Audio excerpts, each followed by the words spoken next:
Hey, what's up, everybody? Video 44 coming at you with another video. All right, about to walk over here and get some combination fried rice with no egg. Hopefully they remember not to put the egg in there, because if the egg's in there, I'm gonna be in trouble. Kind of frustrated because they didn't allow us to order before 5 o'clock. I was ready to order an hour and a half ago. I've been a little hungry than usual, but yeah, man, I feel pretty good. Another thing that's a little frustrating is that I have to leave the house. I just took a shower, so when I leave the house and do a nice little walk like this, I'm definitely taking a shower when I get back. So that's a little irritating, but rather be clean. I don't believe in getting into bed after taking on the day's dirt, even if I'm only walking down the street. If I leave the house, chances are I'm not gonna be able to comfortably rest unless I get in the shower. So I'm off a fresh shower. I literally just got the shower like 20 minutes ago, and I'm gonna likely take this walk, come back here, eat the food. Maybe I'll force myself to exercise or something, watch the entire game. But before I go to sleep, I'm gonna have to get that shower in. So we'll see how it goes. Plus, there's no microwave in the room, so I'm definitely gonna be eating before that shower. Either way, yeah, man, that's what's going on. Got my Laker game coming up in about an hour and a half, too, which ain't bad for timing. This is only like 20 minutes away, and I just ordered the food, so by the time I get there, it should be ready or close to ready. But yeah, man, I feel pretty good, man. I've been watching a lot of stuff on Sudan, man. Just getting up on what's going on with the UAE, and just educating myself to the best of my ability, listening to everybody who's giving us tutorials on the situation. And it's not, it's genocide, man. It's genocide. But I feel, and it's one of those things where it's like it took the genocide in Israel/Palestine to help us understand how much we care about what's going on in other places, and then furthermore, what our responsibility is to fixing these problems. The best thing a common person can do is find out what these people who are doing these genocides own, and then boycott it, because 9 out of 10 times you use everyday products and everyday businesses that these people ultimately fund with either their parent companies or directly. And so what you need to do is force them into some uncomfortable financial positions by removing your money from those circumstances, so that they can't continue to take that money and then reinvest it in things like genocide. So that's really where my head is at this point, is to just try to raise my voice and awareness for these different things that I'm learning about, just like many other people are doing around the world, of many different faiths and many different creeds. And that's something that we also need to understand. There's good and bad in every situation, every group. You'll find people who give a damn, and you'll find people who don't. You'll find people who are corruptible. You'll find people who stand on business or whatever. So what I'm learning is, not learning, this is not new to me, but what I'm seeing demonstrations of is people who care in so many different areas of life. I'm seeing is all different types of creeds of people, all different types of races of people, different walks of life, different ways of getting down, so to speak, all different types of people, man. And so that's what I want to say. We're gonna, as we go forward, normalize, as I often say, reading energy properly, and then attaching the merit of a person's character to whether or not we accept them. And I know that sounds like not a new concept, but I see it's not a overly practiced concept. We still tend to look at people in groups and say we don't allow them in, or we do accept those folks. When you start understanding there are people who care about humanity and people who don't care about humanity in every group. So allowing the whole group in means you're letting a little bit of both in the door. And that's just something that we need to start understanding. There are a lot of people who don't accept people because of their religion. Don't accept people because of what we've seen people who represent them, their religion or their creeds, do. But that doesn't represent the individual.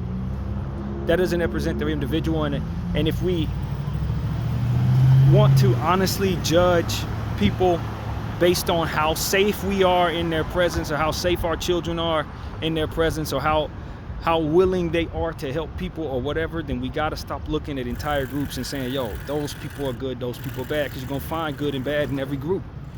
You know what I'm saying? So that's really what my point of view is. I'm seeing when you talk about what's going on in Sudan, some of the people who are engaging in killing these people are Arabic, dark-skinned Arabic people in Sudan who supposed to be practicing Islamic faith and are killing people who don't. And then you'll see other parts of this situation where it's opposite of that. Then you see persecution pointed at Muslim people. If we're going to look at Muslim people just as an example of what it is I'm talking about, then you got to take into account both the persecuted and those who are persecuted, because you have both. The same thing with the Christian religion. When you look at people like myself, obviously I'm not looking to persecute anybody, but you may find some people who support persecution in my religion. It just is what it is, man. We can't just keep letting everybody in just because they fit a group, or kicking everybody out because they fit a group. It doesn't work. And if we continue to do math that way, we're gonna fail. And so that's another thing that this situation is another example of. Because we're sitting here and we're getting to a point where we understand we've been lied to about Muslim people. We've been lied to about people who practice that Muslim faith, that they're all terrorists, that we need to be concerned. I'll let this go by.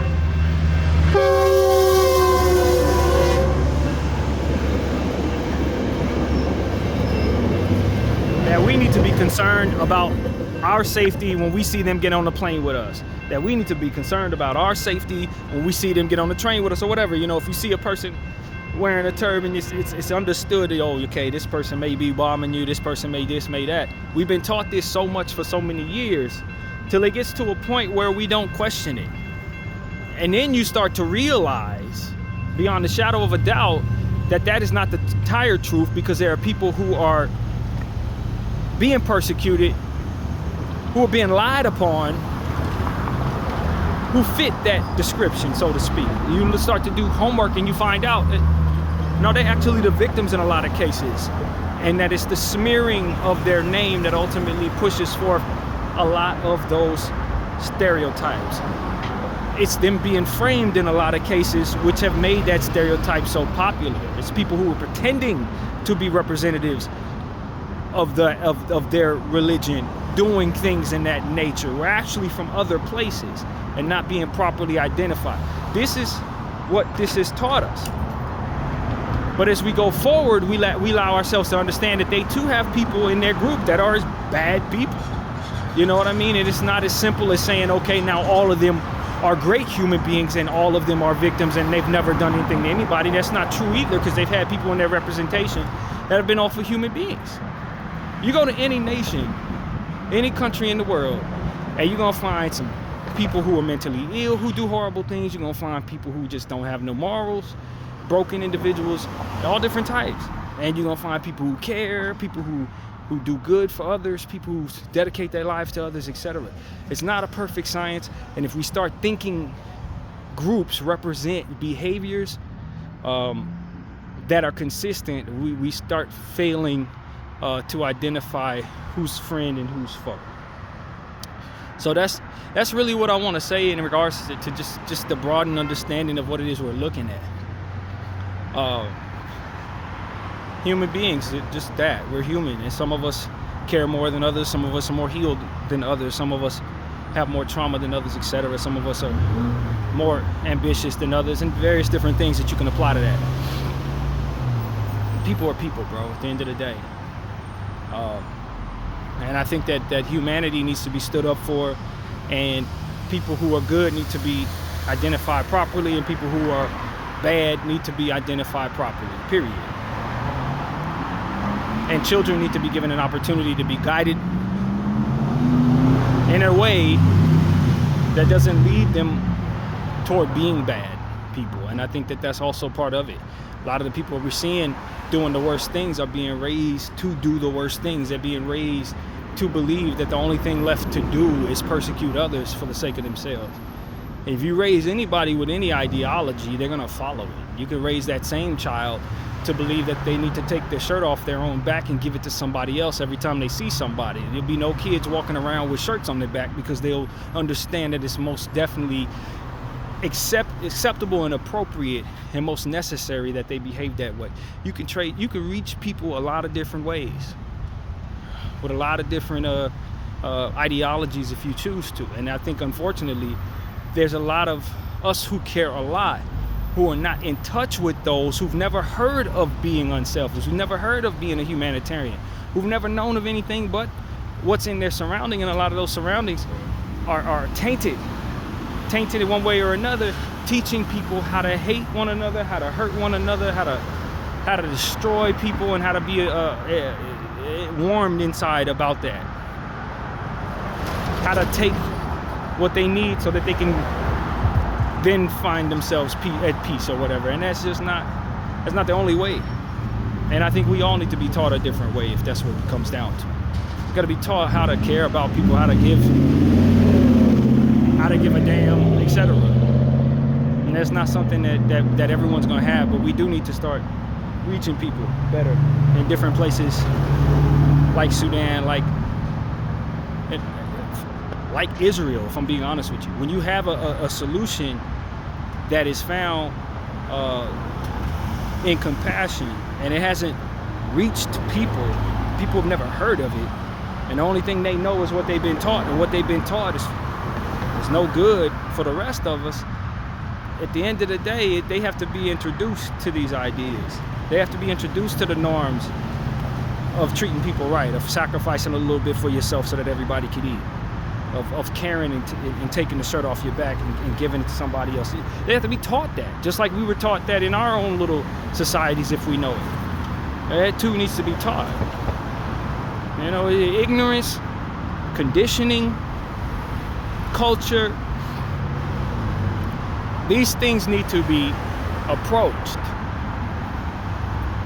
with a certain sense of open-mindedness and compassion, so that we can influence the minds of those who are lost, influence the minds of those who are intentional on destroying people. Because I don't think that everybody who's engaging in these behaviors like genocide are particularly wired for that without help.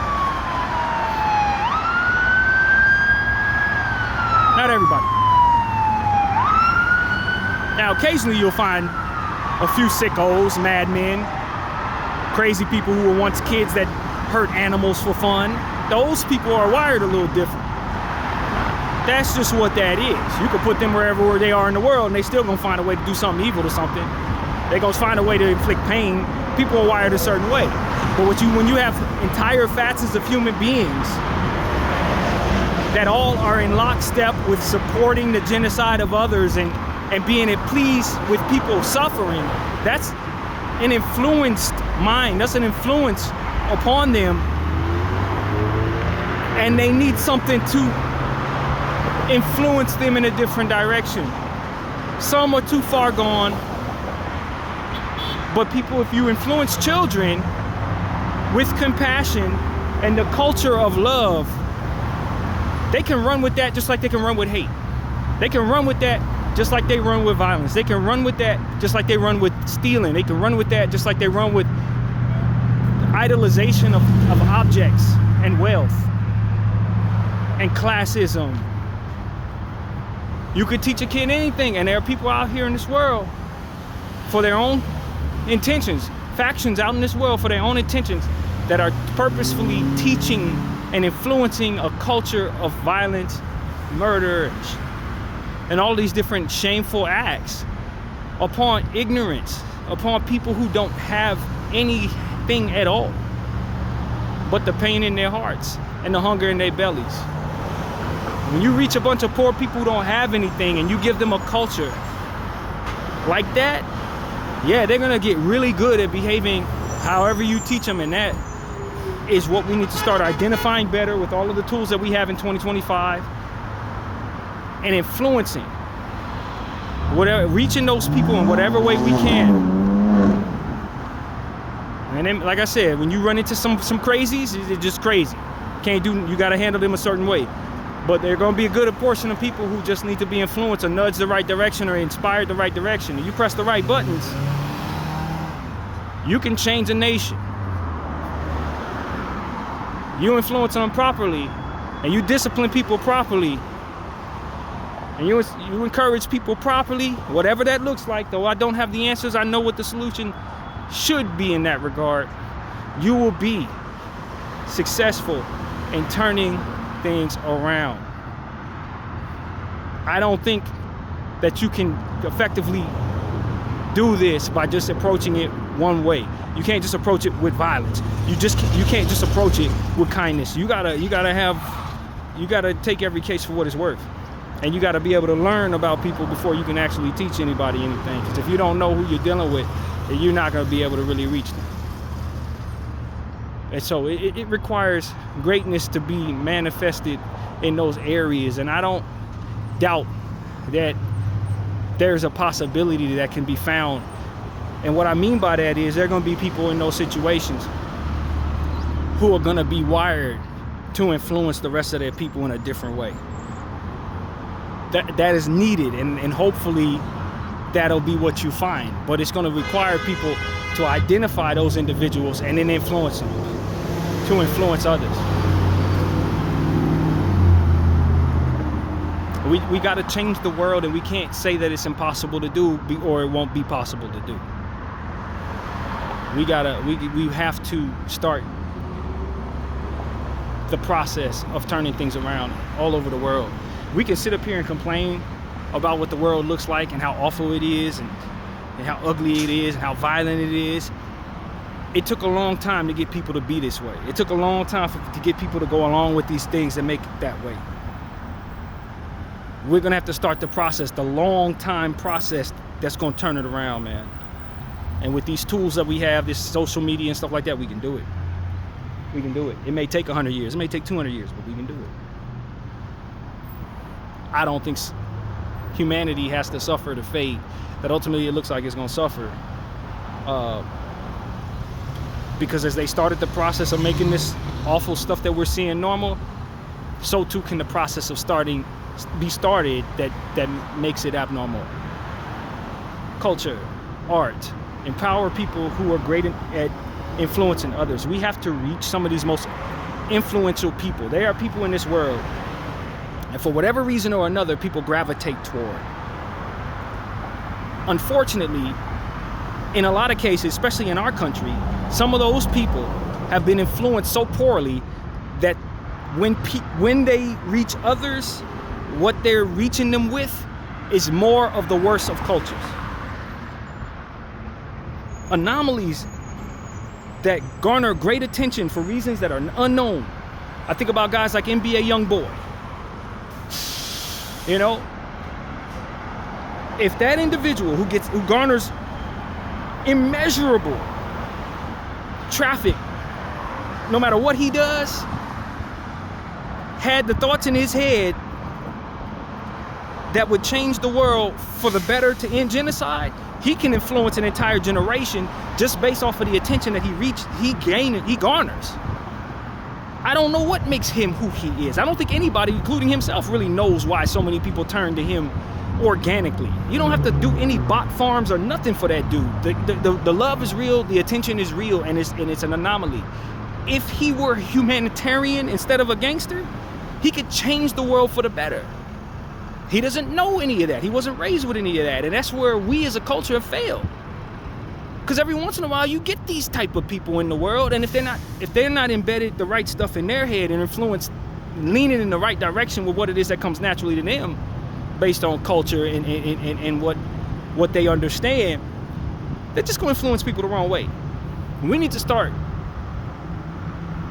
just changing the world as it pertains to our cultures and what we engage in, and the shallow nature of what it is that we engage in, so that an environment like the one he's raised in instills in him a certain concern for the love of the people, so that he can use all of what it makes him special to influence others. And I know that there's a suppression on that, and that the evil ones who control the world have often suppressed those cultures, have often suppressed individuals who are like him, who would ultimately feel this way. But we need to find a way to undo what it is that they control in that regard, so that there's a more organic humanity within those who are most special amongst us.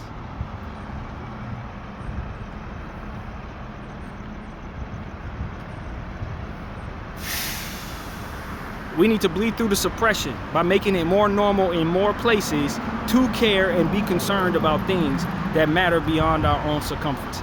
This is what I do for in the way that I do it.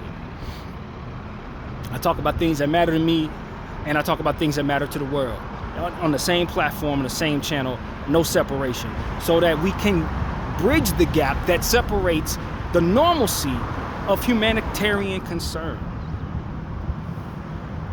and all of us who are interested in various different things like the Lakers, like music, or whatever it is we're interested in. The world is a worse place because great people often find themselves influenced most by shallow cultures.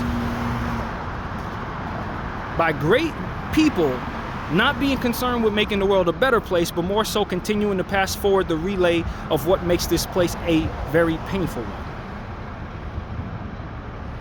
That's what I know.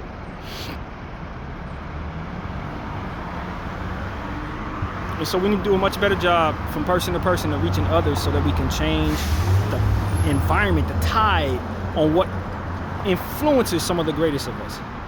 And that's what I really think. More anomalies like Michael Jackson, who cared about humanity, who also have the ability to, with his talent and with his natural just it factor, garner more attention than the average human being is ever able to. Anomalies, man. Think about these type of individuals. There ain't too many of them out there. But when they come around, they need to have the right stuff in their head so they can influence the world. They can change the world. Regular Joes like myself may not be able to do that, but they can. But they can't have stuff in their heads that makes this place a worse place. They can't have their moral compass in the toilet. They can't have what makes them most pleased be things that make the Lord most unhappy, which in a lot of cases, unfortunately, that's what we're finding. So that's what this conversation is for me right now, man. There will be more Michael Jacksons in the future. There will be more NBA young boys in the future and other types of anomalies. Make sure the environment they're in does not teach them to be worse men. Doesn't teach them to love wealth even at the expense of people who don't have anything, suffering ills that are forced upon them by people who want to be more wealthy. That needs to end. We need to start shunning that, just like we shun walking around smelling bad. You understand what I'm saying? Just like we shun being broke in this country, since we're so enamored with wealth, even though it's so far away from the majority of us. We'll shun each other for being poor as if that's not forced upon one another. As if there aren't factions of entities that are trying to force that on us. We need to stop carrying that relay forward. Having that in the heads of our special and anomalies that continue to influence millions to also feel ashamed for being victims of something that they have very little control over. I'm not passing forward the same old stuff. I don't care to do that, man. I'm over that. I don't care to do that anymore. I'm not interested in pushing forth classes. I'm not influenced greatly by wealth at the expense of my moral compass. And I'm not sitting here telling everyone that my moral compass is in the sky if I'm not trying to look at everyone and say we need to save anyone who's suffering. Whether they dark skin, light skin, whether they wear a small hat, a big hat, whether, you know what I mean? We continue to separate people that way, and we continue to draw the line in the sand as it pertains to who we care about in that way, and we only pass forward more suffering for generations to come. Your kids, your grandkids, your great-grandkids, and your great-grandkids, what are we passing forward to them? What did our ancestors pass toward us, and why are we seeing so much suffering? That's what it is, because so many of them were shallow for whatever eras they were in, allowing things that should not have happened to go down for the sake of whatever success could come from the temporary moment they were in, till they passed us something as awful as genocide, for which we see today in multiple areas in this world. There was not enough people who were to stand on their square passing forward something that wasn't so shallow. There wasn't enough people shunning people who were disciplining the world against that for which makes it worse. Bdf 44, I thank you all for watching.